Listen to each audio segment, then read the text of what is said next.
Shalom, welcome to the Jewish View. My name is Rabbi Nachman Simon with the Chabad House of Delmar, and together with my co-host Mark Gjonaj, who's been a reporter in the Capital District in the Capital for over 30 years. That's right, 37 years and counting, and I'm hoping to do another 37 years. There you go. Anyway, so with all the experience that I've had at the state capitol, we have a real honor here today. All right.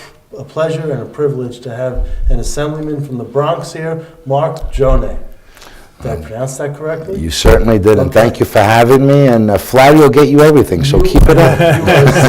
You are a terrific assemblyman, and unfortunately, you've told us that you will be moving on and running for the city council in New York City.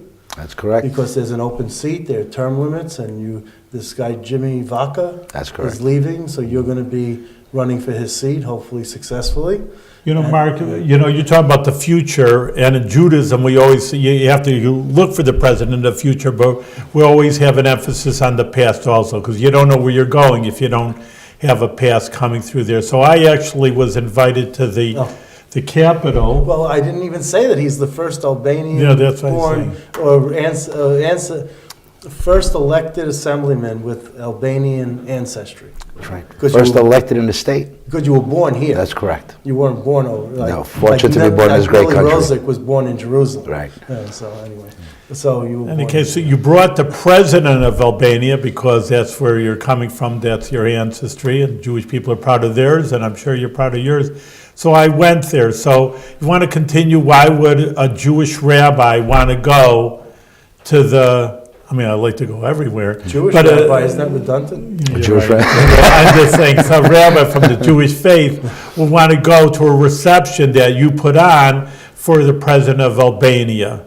What's the connection? Well, it's an incredible story that isn't told enough. And Rabbi, you're aware of the story. The small country in the Balkans, this little corner of Europe, where we have a story that needs to be told often.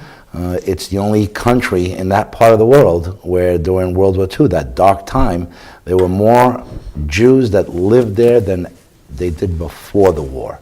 And the real story is that not a single Jewish life was lost, where Albanians took these strangers into their homes, hid them at the peril of their own lives and their family to save these strangers because of the atrocities that they were facing, the massacres. And it's all done under the code of Besa, which is a code of honor, to be there for fellow man. And Albanians live under the same principles as the Jewish community. Our home belongs to our guest and God. And it's under those pretenses that the Albanians fought very hard to save every Jew. And the word got out, and Jews from all around the world were slowly making their way through the underground to Albania, this little corner of the world. You know, I just want to emphasize even one word you say, that just frame the situation for our viewers, because it's nice saying, okay, maybe people were starving, you gave a donation, and, like the UN, you gave some, you gave some clothing, or you gave some food to charity. But to emphasize that the Nazis were vicious people. And if they knew that a non-Jew was harboring a Jewish person, they'd wipe out their whole family. So when you're taking in a Jew, it's not like, okay, nice, I'll give him some cereal, I'll let him sleep in a bed in a corner. All right, very, very nice for that. But they're literally putting their lives in danger. And that frame situation was incredible that people would do that. Not only, there's always stories, and there are in Poland and Russia, there's some individuals, but a whole country should have that ethics. It's like, it was an exception. And I also totally agree with you.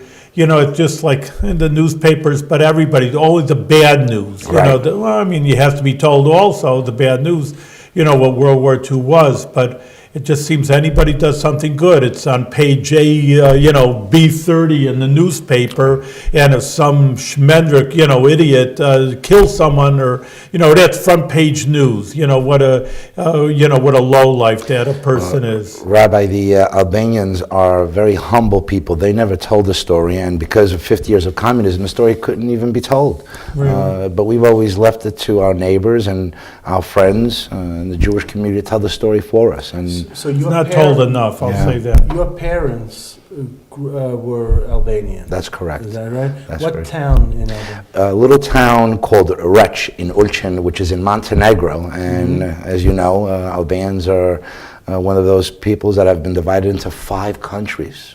So we're Albanians from Albania, Kosovo, which everybody's aware of. And thanks to the help of this country, we have our own independence there. But we're also in Montenegro, we're also in Chamria, and Preševa, and we're broken into 5 regions. Our history, our language keeps us together, but Well, I always say that about Eastern Europe, is you know, my grandparents and their grandparents were born in countries where the boundaries don't exist, you know, the same boundaries don't exist today that they did back then.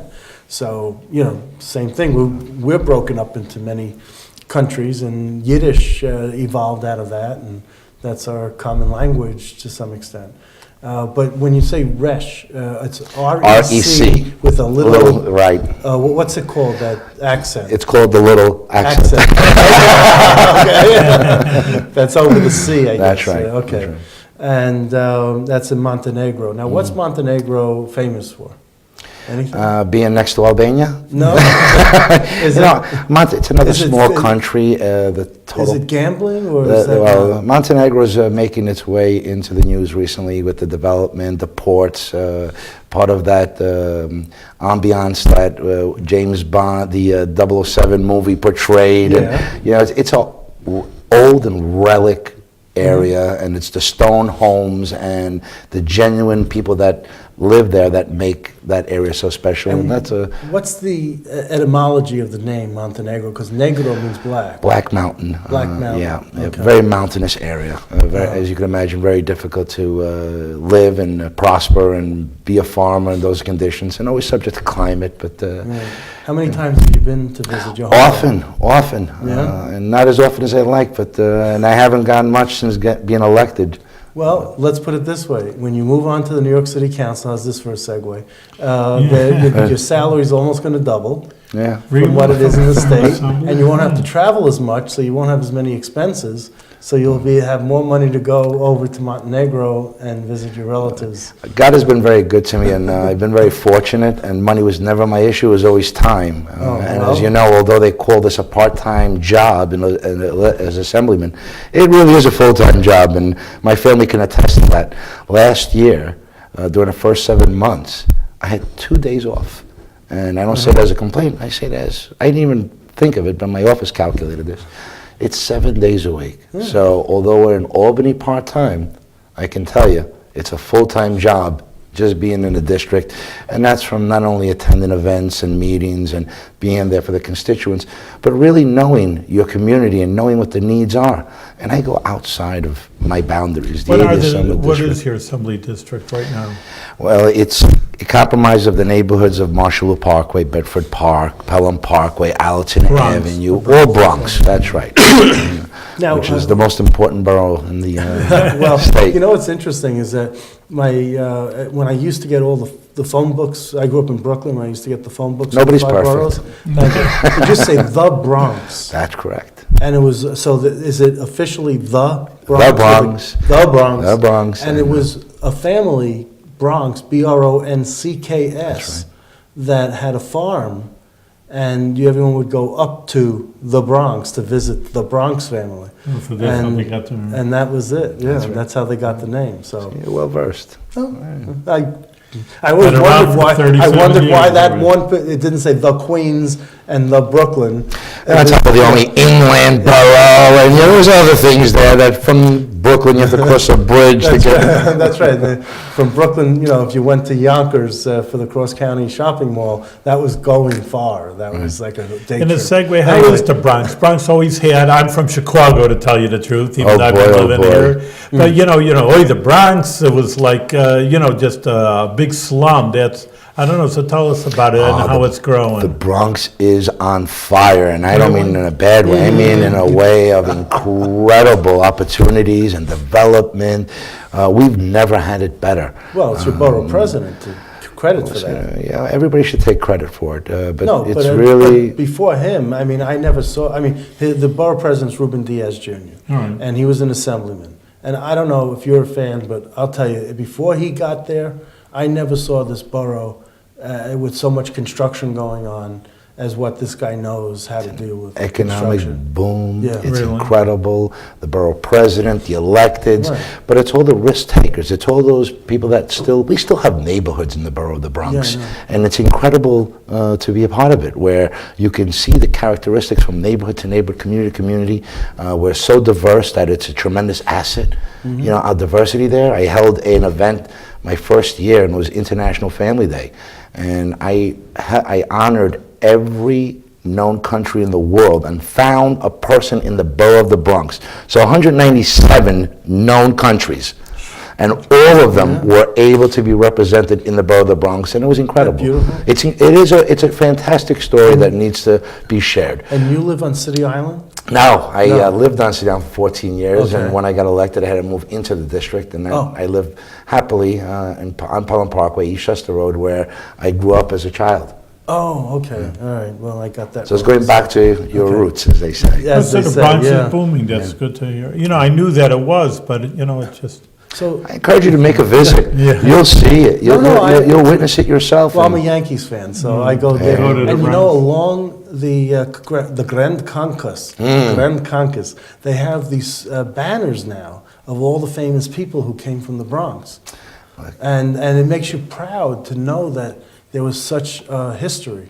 Well, when you think of the history of the Bronx and the people that lived there and currently live there, the Jewish community had a strong impact on the evolution of the borough of the Bronx. And going back to Grand Concourse, where in the 60s, I mean, it was doorman buildings. That was the upper class. That was where everyone wanted to be.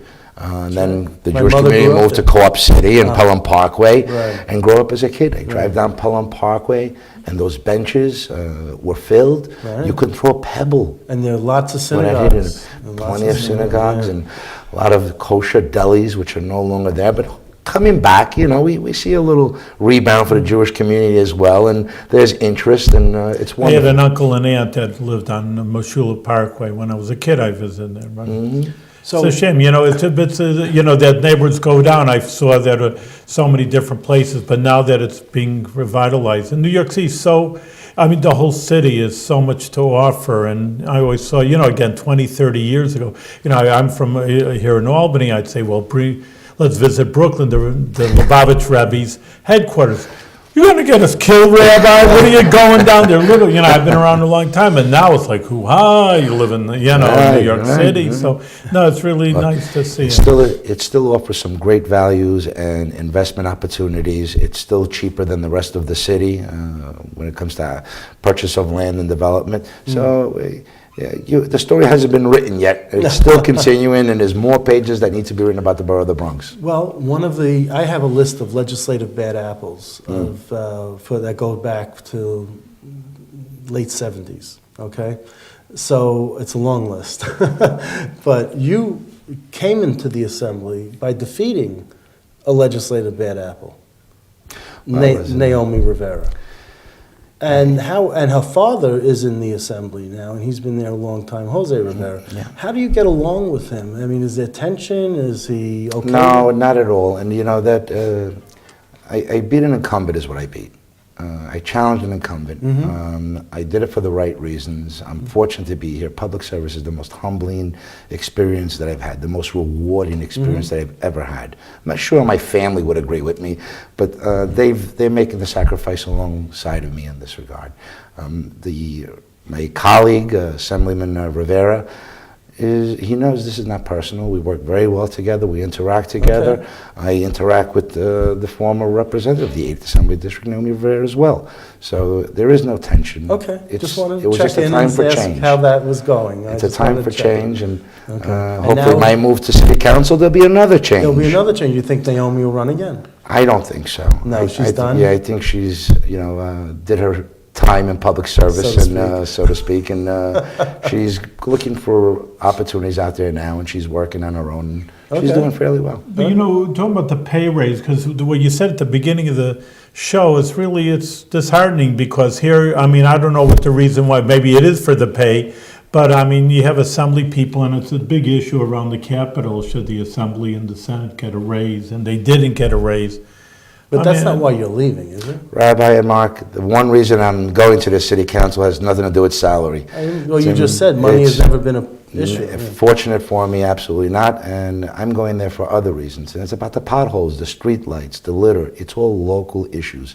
More than 90% of what we do, the constituent services that we provide, are local issues. This gives me an opportunity not only be in my district more, but also address those local issues that are important to everyone, from safety to education, quality of life, things that make communities vibrant, make people want to live in and raise a family and invest in. That's what the city council will allow me to do. It feels more enriching than being in the assembly and having to hurry up and wait and slogging through what, it just feels like a waste of life sometimes.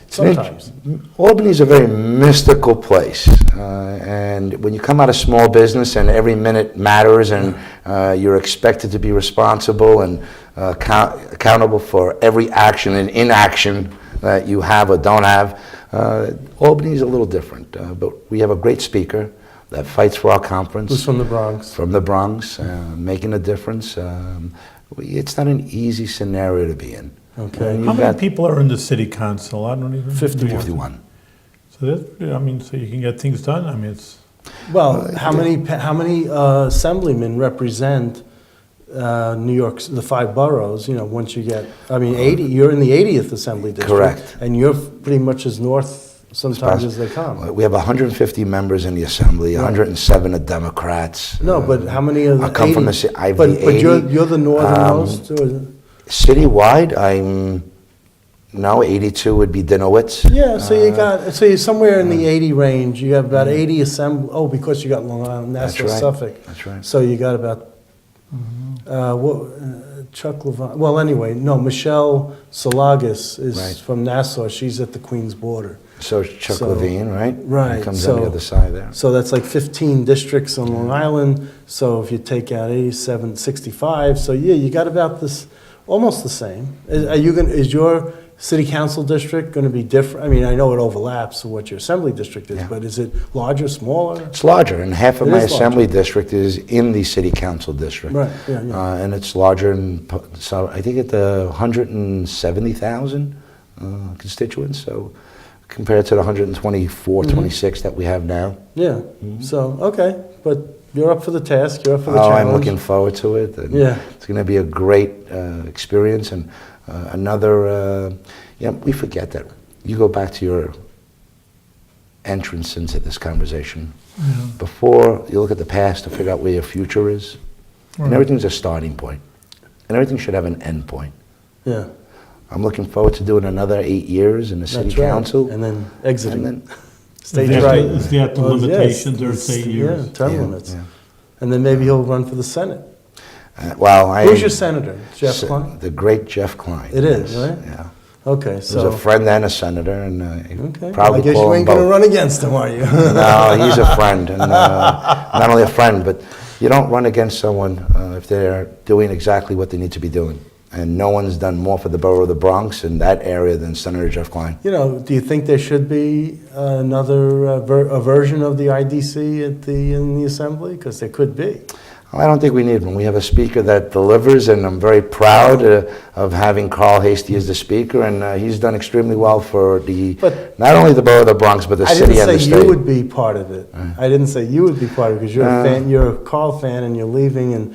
But there are other people who, like Mickey Kearns, for example. If he wasn't leaving, he might be someone who would be an IDC guy. Now, Mickey Kearns has come back to the fold. He's in the Democratic Conference now. He had issues with our previous speaker, yeah. Silver, but he embraces Carl, and Carl embraces him, and we're a big, happy family. That you have 107 mouths to feed, and that's not always so easy. And it's very, okay. So you are the chair of the subcommittee on micro business. Correct. Now, I know like nanotech is small.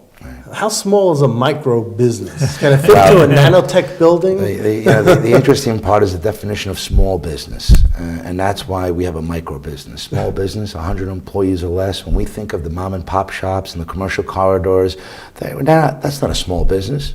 100 employees, and if you look at the SBA, that's 500 employees. Okay. They don't come into those categories. So when I was happy that we were able to form, and I asked for it, and finally got it under Carl Hasty, the subcommittee of small business, which would be micro business. And that is more a reflection of our commercial corridors. So from pizzerias to delis to small restaurants where the owner is actually behind the counter.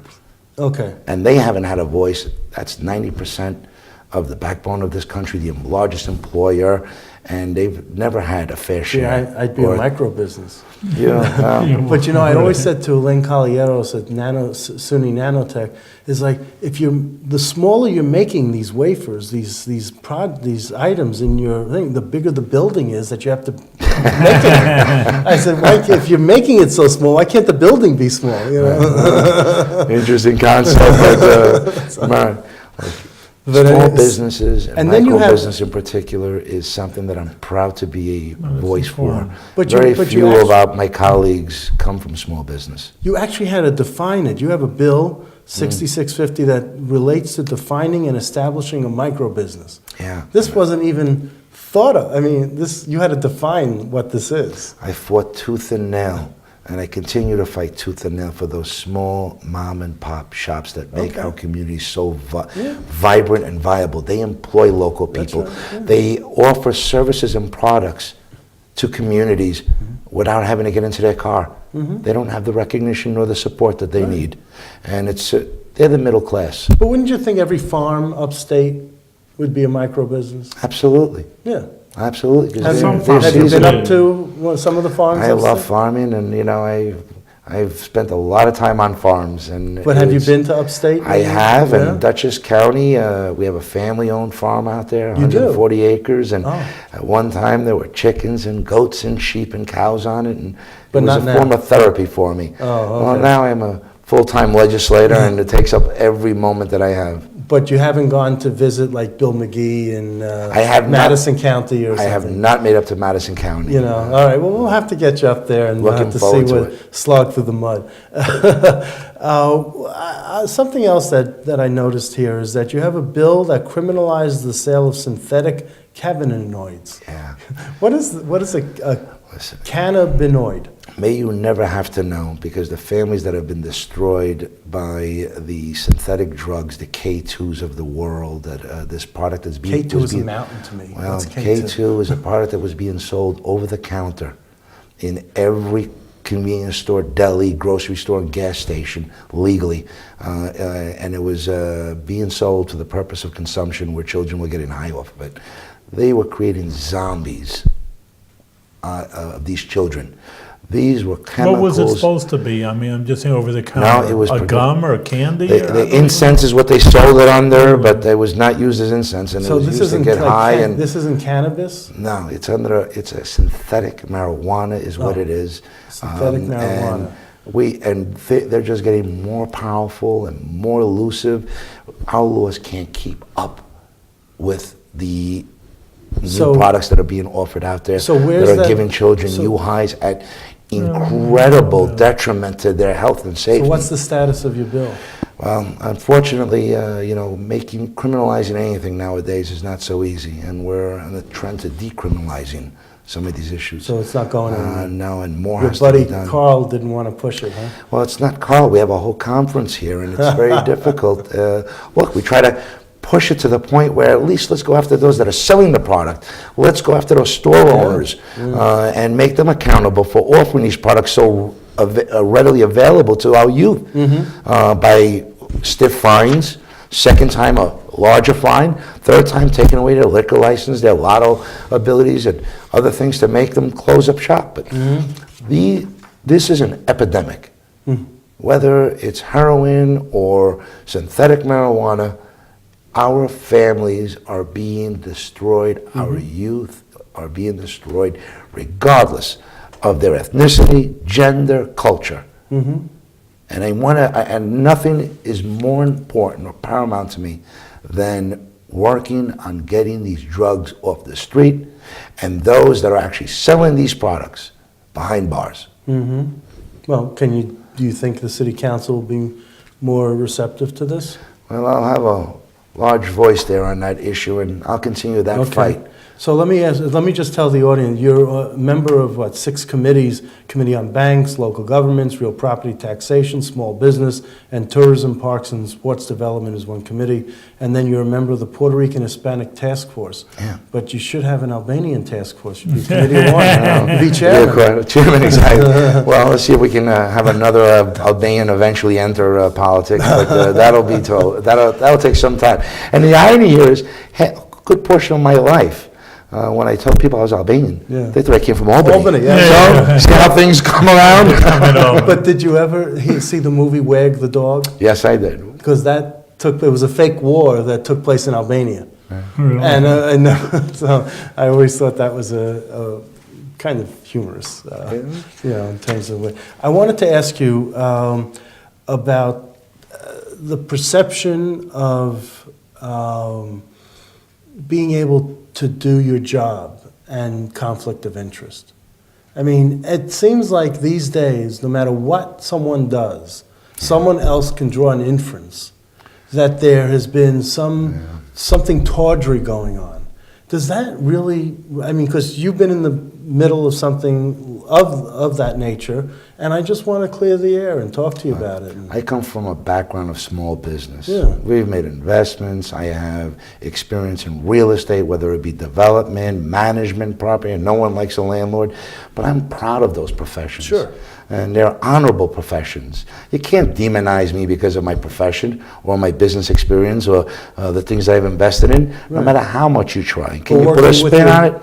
By all means, if my opponents want to make this a negative campaign, good luck, let them continue. I've got things to do, and I focus on the future and the work in hand. Let them put every spin on there. I can show, my record proves what I've been doing. It speaks for itself. I'll continue to be a voice for all and not for any special interest. So why is the Observer newspaper really having a problem with you? Because they're not a Bronx-oriented paper. It's a citywide paper. But it seems like they've got their laser focus on you. Well, I don't think it's the Observer that has that focus on me or the reporters that have.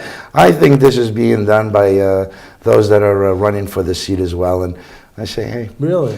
I'm proud of who I am and proud of my experiences and proud to have been known as, my first title in life was Super Son. Way before I was known as the realtor, the landlord, the developer, or the small business owner. And all of those titles have helped me become a more efficient, better person and a better legislator. And you have a company, MP Realty, which is with your brother? Well, no, that's the real estate brokerage entity that I founded. That you founded? That's right. So who's the P in the MP? Well, Morris Park is where it's located. Morris Park. Mark and Paul is my brother. Yeah. It can mean a variety of things. I was confused. Okay. But the name isn't as important as what I did there. It's a real estate brokerage. Why are people making such a big deal about where the food comes from, where the alcohol, who has the liquor license, who has this? I mean, these are things. I mean, I come out of the food industry also. This stuff goes on all the time. You know someone who has a liquor license. You don't want to have to apply for one, so you go to a buddy and you say, "Hey, look, can you do this, and can we use your liquor license for this event?" And you supply the alcohol. You know, and it's legal. Everything. So why is everything that I've done is absolutely legal. Absolutely, and I'm not saying that's not. But I'm just saying, why would anyone even want to write about this and take up precious space in a newspaper and ink that needs to, when it's spurious? Well, when you're looking to undermine someone and you can't justify why you would be a better elected, you have to come up with negative hit pieces, and that's what they've done. I'm sure they'll continue to do. And this is a game of thick skin. My focus is on the work. I know how I'm going to deliver. I know what I have to do to get there. And come September, I would never. I mean, if someone came to me, an opponent came to me and said, hey, you got to write about this. I wouldn't. Now, Will Bretterman seems to have written at least 2 articles about you, and I don't understand why he's got such why he wouldn't say no to all these other people when he doesn't seem to have any facts or anything to accept, stating something that just seems, this is all legal. I mean, and you should be out there saying it's all legal. These are questions that you should be asking Will. Well, what about you? I Being out take there, pride yeah. in the events that we've held, in the things I've done for not only the borough of the Bronx and every ethnicity. Yeah. I do more events than any other colleague that I know. On an annual basis, and I truly believe in the breakdown that we have, the various ethnicities that are represented. I do an International Family Day, an International Music Day, International Food Day. I promote one another. And then when we realize that I don't know the language or the culture, but I can appreciate good food, good music, you break the glass ceiling, and you learn something about another culture. That's right. And then in doing so, you introduce your own culture. We can't expect anyone to recognize and appreciate our ethnicity or culture if we don't appreciate and recognize others. These are the events that I take pride in.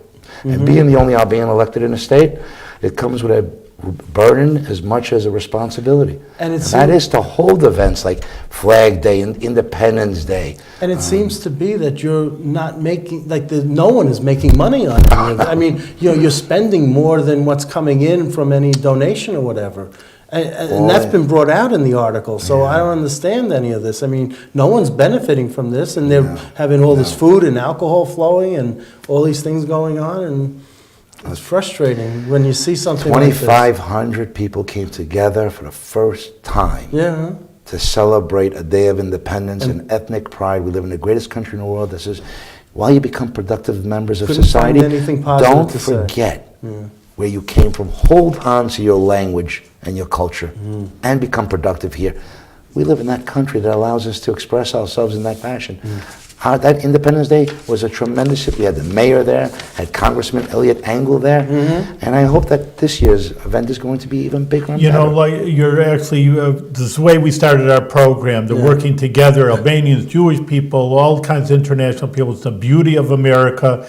We want to wish you continued success with good health and whatever you're going into, and hopefully that will get together for only good things. Thank you, We've been Rabbi. blessed to have you in the Assembly, and the City Council will be blessed coming up. I'm sure you'll be victorious, and continued success. Thank you, my dear friends, and I'm proud to call you friends. I'm proud to call you a friend, too. Thank you.